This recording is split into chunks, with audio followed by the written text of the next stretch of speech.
Hi, everybody. I'm Denise Mickelson, the Communication Director for the Colorado Restaurant Association and Foundation. And today, virtually, due to weather, we have Matthew Vawter, the chef owner of Rootstalk and Radicato in Breckenridge, here to give our lunchtime keynote in a new way, via video. So Matt is going to run us through his career and the lessons he's learned along the way. He started out as a ProStart student. So I'm just going to turn it right over to Matt and say, why don't you tell us about your career and why restaurants? Well, thanks, Denise, and thanks to all the ProStart kids that are out there in the crowd today. Sorry I couldn't be there. Weather didn't permit. I was really looking forward to this, so this is the new format. Yeah, why restaurants? I got into restaurants when I was probably younger than most of you are sitting at those tables right now. I started in restaurants when I was 14 years old. I got my first job due to the fact that my mom lost her job and our family needed some help for a short time. And turns out, I think restaurants are probably one of the only choices at 14 years old where they're willing to hire a 14-year-old with minimal skills. Previous to that point, I think I had always been drawn to restaurants and food in general. My grandmother and my mother were both really good cooks, and I always enjoyed cooking with them and helping them out in the kitchen.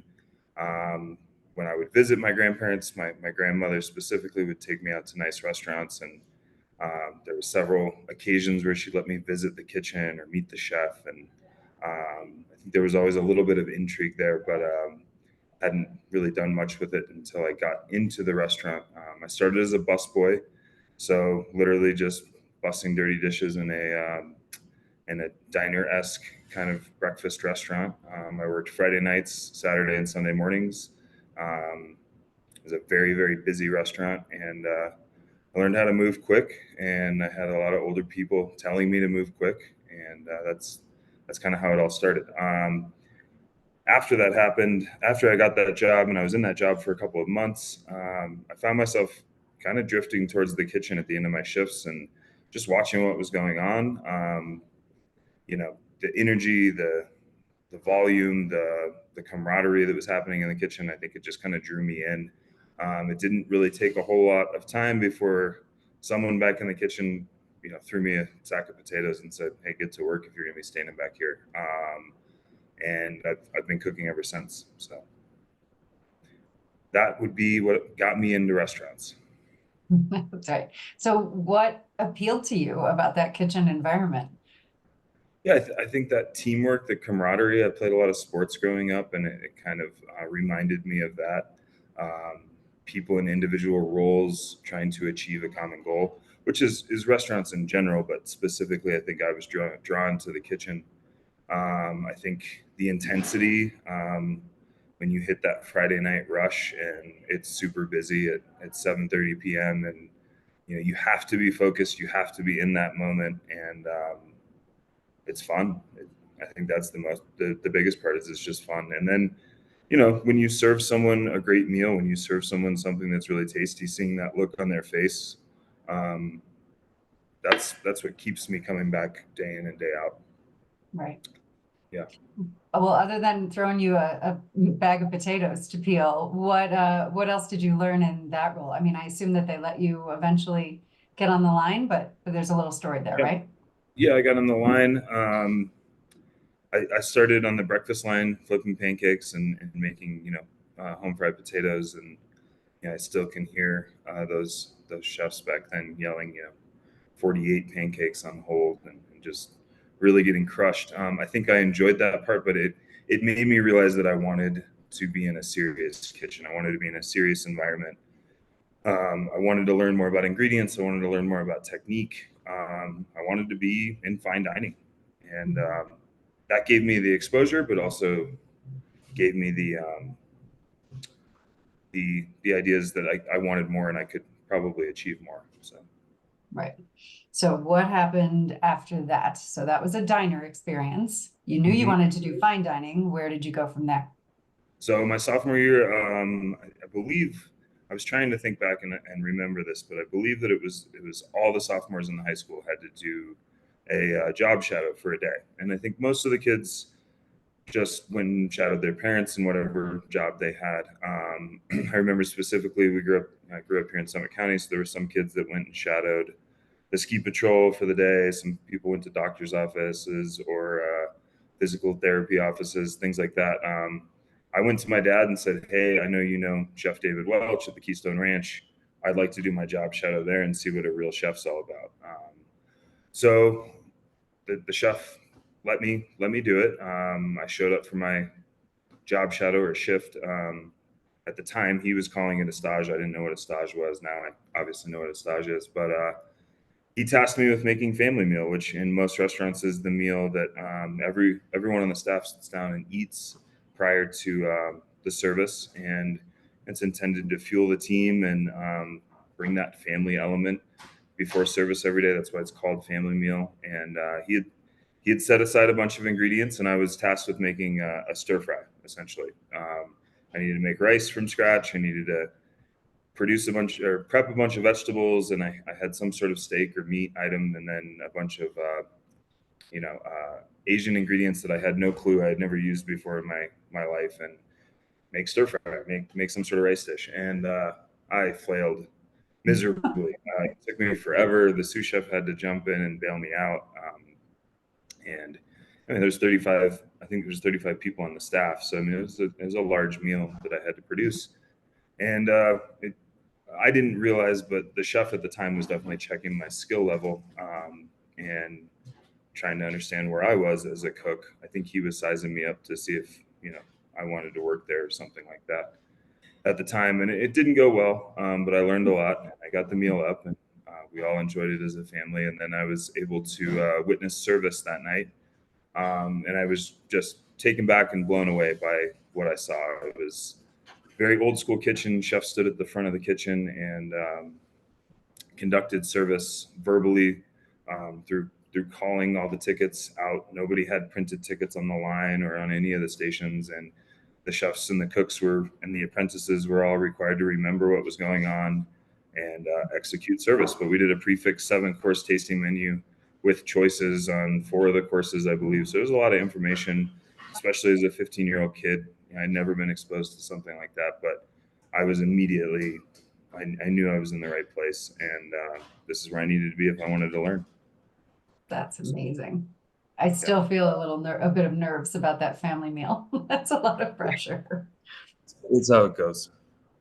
But so he let you stay through service, even though family meal was a little bit of a disaster. Did you end up working there? I did.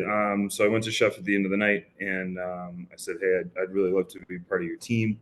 I think this is the path that I want to take." I think he was, impressed that a 15-year-old was willing to take that leap, but also wanted to, put me in my place. That, hey, you don't have a whole lot of skills. There are apprentices here that are here this is part of their schooling. This is a serious environment, and you need to be just as serious if you're going to be here. He asked me about my goals, and really at that point in time, at 15, all I knew was I want to become a great chef. What that looked like, what my path was going to be like, obviously no clue, but that was the goal. And he allowed me to start on the salad station, and everybody that received the prefix meal received the same exact salad. And I think that was a great place for me to start. And he talked about consistency, and that you're going to make 120 of these salads every single night. They need to be consistent. They need to be the same. Each guest needs to receive the same exact one. Seasoning balance, acidity with the vinaigrettes, things like that. Those are the conversations, and it all started that way. And then I moved my way through that kitchen. I ended up working there through high school. I started my apprenticeship as a senior in high school, so I did that in tandem. First year of culinary school with my senior year of high school, and that was the start. And how did you come to be a part of ProStart, or is that what you mean by apprenticeship? Both. So ProStart at the time, and I don't know if it's still the same, was only for juniors and seniors in high school. So when I got into my junior year, I was in the ProStart program and was getting apprenticeship credit through that. Simultaneously, the director of the Colorado Mountain Culinary Institute through Keystone approached me, said, "Hey, are you planning on going to school here?" I said, "Yes." he said, well, maybe we can work something out with your senior year. You're already doing ProStart. You're already working the hours. We would just need to figure out how to get you to class 1 day a week for college credit. And I think the flexibility with ProStart and being able to do both of those things simultaneously, it allowed me to start that schooling early. It allowed me to begin my career a year earlier. I graduated from a 3-year program at 19 years old. So it kind of just jump started everything. And I was able to kind of get dual credit for both. So. Okay. So what happened next? So I went through, well, one other thing about ProStart, I think taking advantage of the scholarship programs. I competed down at the event you were all at today twice. It opened a lot of doors with the scholarship programs. I was able to fund half of my 3-year apprenticeship based on only ProStart scholarships, as well as other restaurant scholarships around my hometown here in Breckenridge. And so I went through the culinary program. I was able to get exposed to a couple different kitchens throughout that.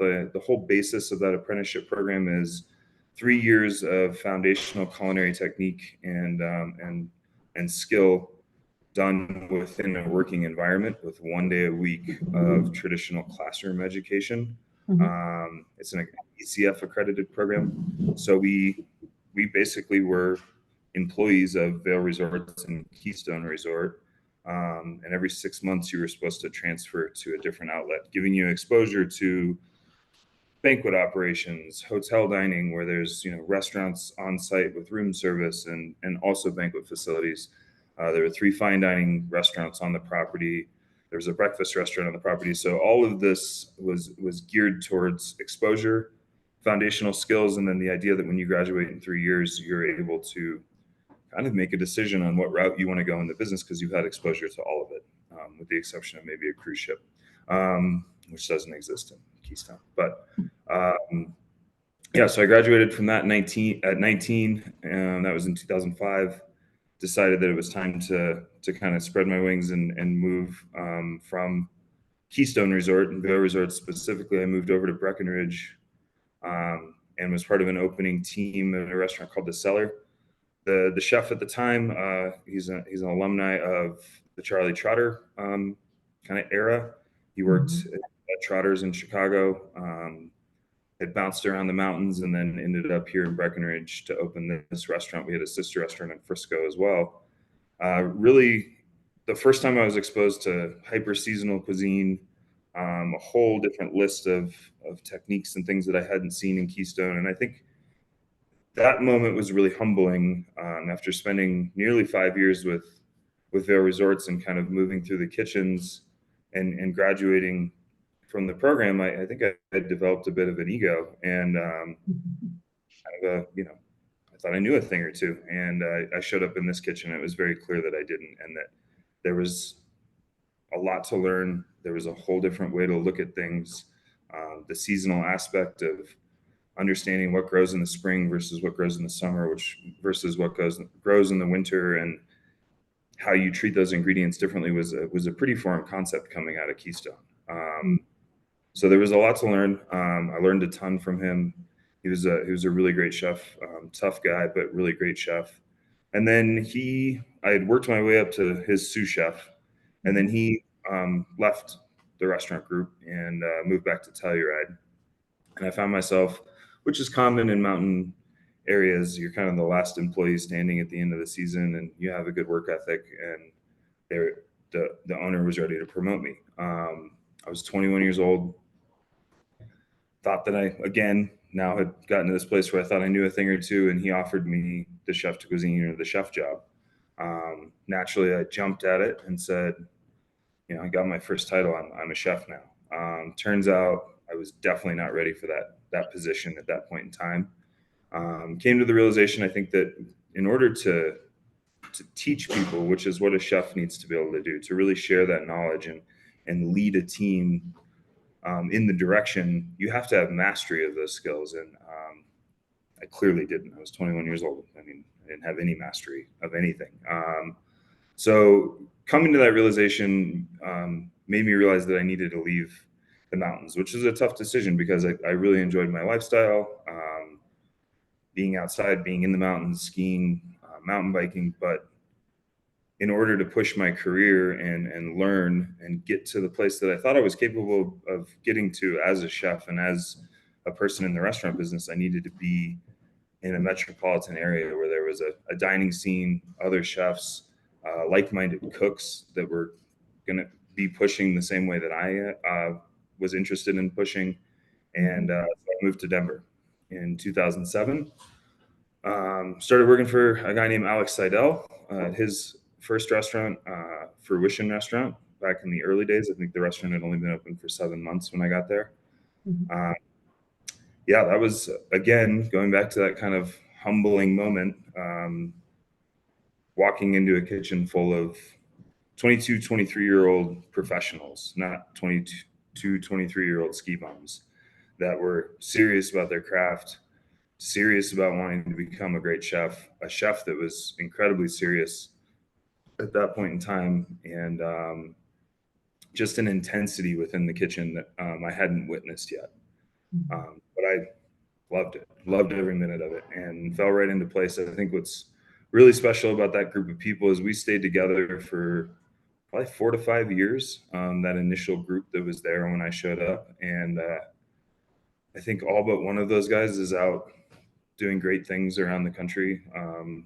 Many of them in Denver, running great restaurants. They are great chefs, and I think that period in time where we were able to push each other. We would get done with work and go read cookbooks, and we pushed each other to push the envelope with our food. We held each other accountable. We held ourselves accountable, and it was all about putting great food on the plate.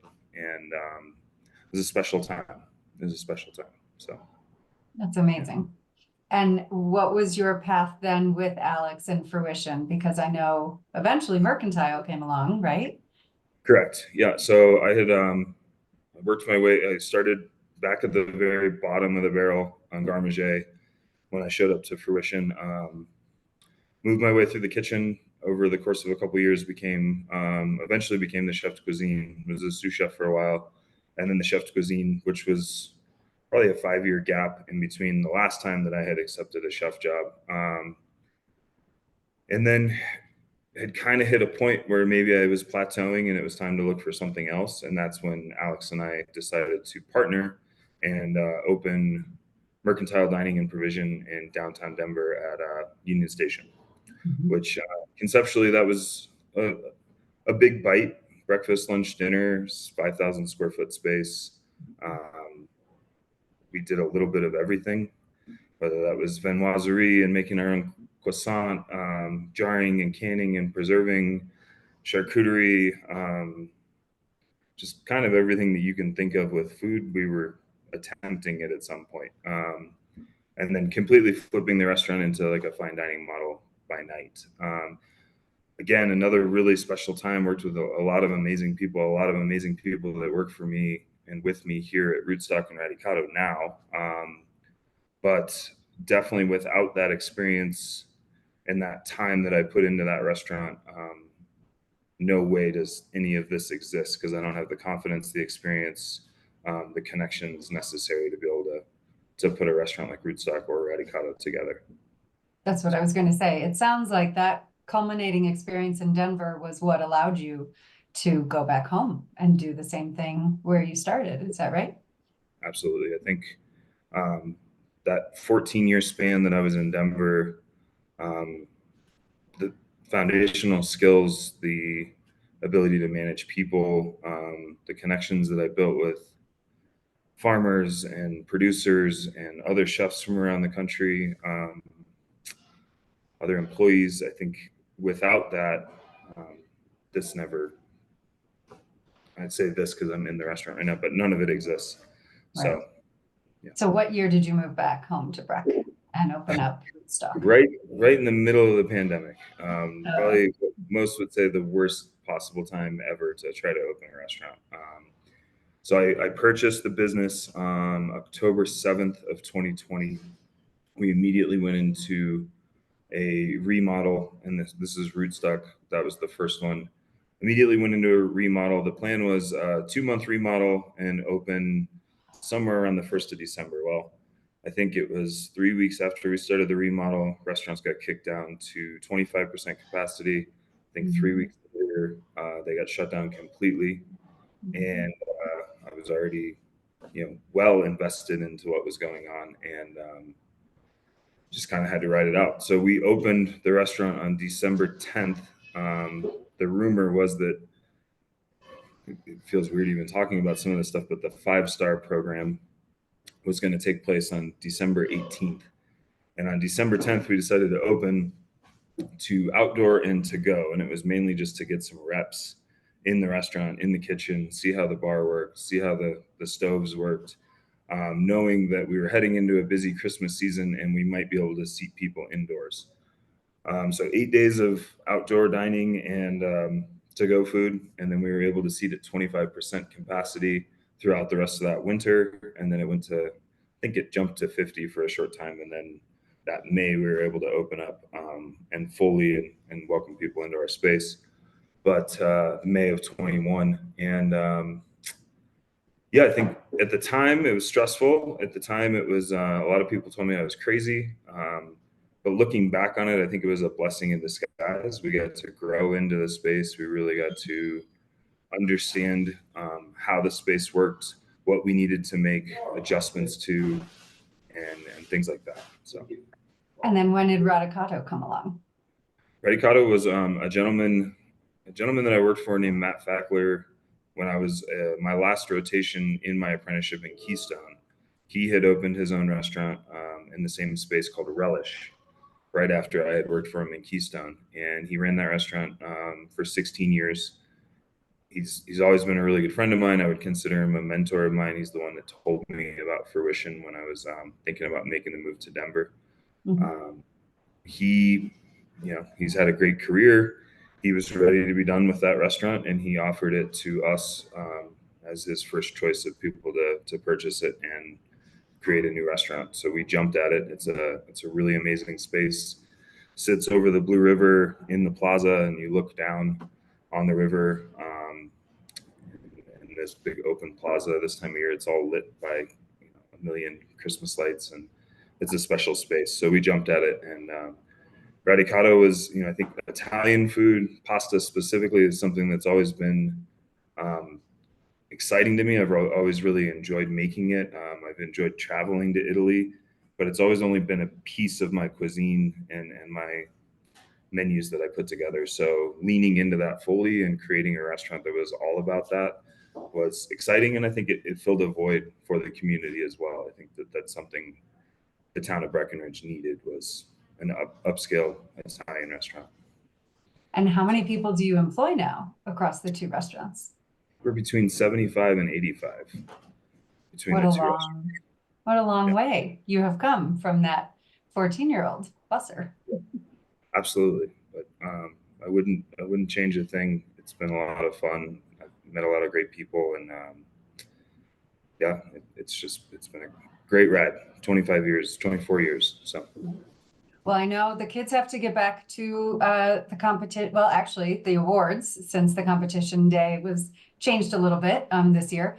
But I know you jotted down a number of lessons that you have kind of culled from your 25 years of experience. So do you want to tell the kids what you want them to take away from your story? I would love to share those. I think it's important, and I kind of wish that I would have had someone to put all of these together. So I took this really seriously. My lessons to you: dream big, set goals, and write them down. This business is about caring for others. Care about making people feel good and happy. Treat people the way you want to be treated. That goes for your guests and your coworkers. Early in your journey, work at the best place you possibly can, where you will learn as much as you can. Don't chase money. The money will come. Take criticism and feedback professionally, not personally. Take advantage of the opportunities when they come along. They will not always be there for you. Every single person in this business has something to teach you. Not always the right thing, but always something to learn. Enjoy the journey. being good at anything takes time. What we do is a craft. Hone your craft and enjoy the process. Remember, it's a marathon and not a sprint. Take care of yourself, mind, body.